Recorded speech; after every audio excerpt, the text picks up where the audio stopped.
You're listening to WTJU Charlottesville.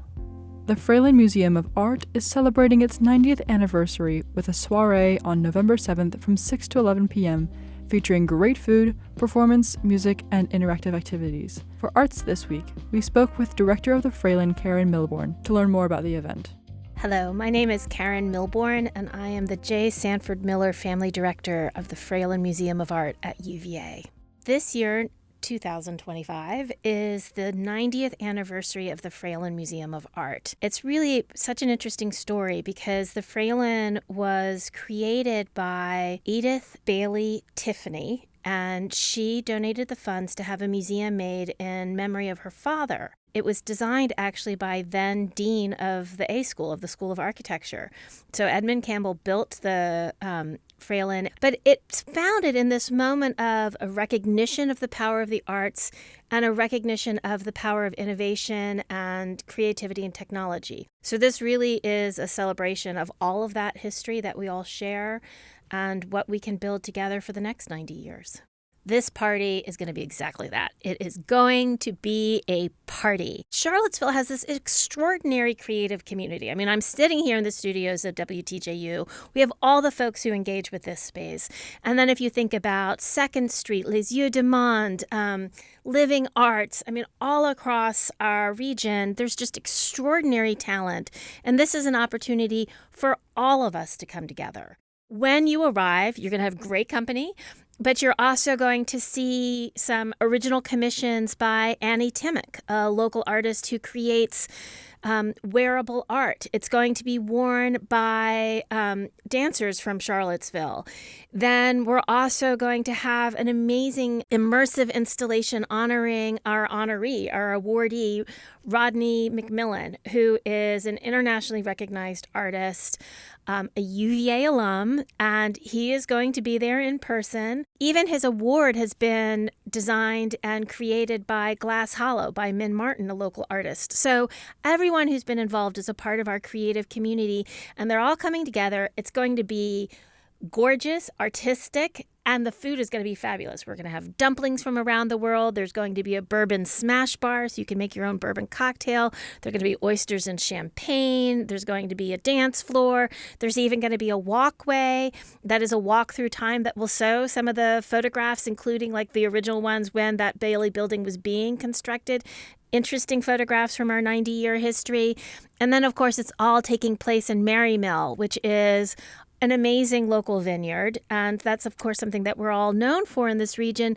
But in particular, the Mary Mill takes to heart the idea of creativity and the arts. It's part of how they design their labels. It's part of how they think about their space, and they're being a really wonderful supporter of this event. It's an interesting question thinking about the role of a museum in an arts community and within a community writ large.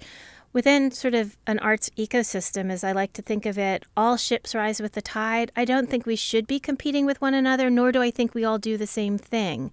So galleries support the sales production of artworks. Spaces like McGuffey support the maker space. And then we have things like the museum itself, where it's a place to preserve that history.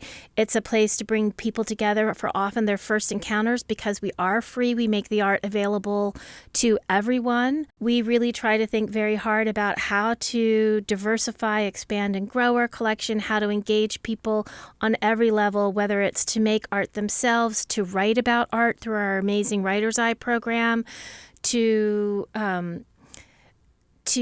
engage with a sound bath and just have a healing moment. There's so many ways that the arts touch us. And really, for me, a museum is not walls. It's a space where we engage and come together around the power of art. For me, museums are portals. They're a space in which individuals and communities come together, and histories. How do we think across time? But there are opportunities to think about how Haiti is connected to Benin, how Sudan is connected to the United States. I mean, there's so many ways of thinking about how we are all connected, be it at the individual level or at the cultural level.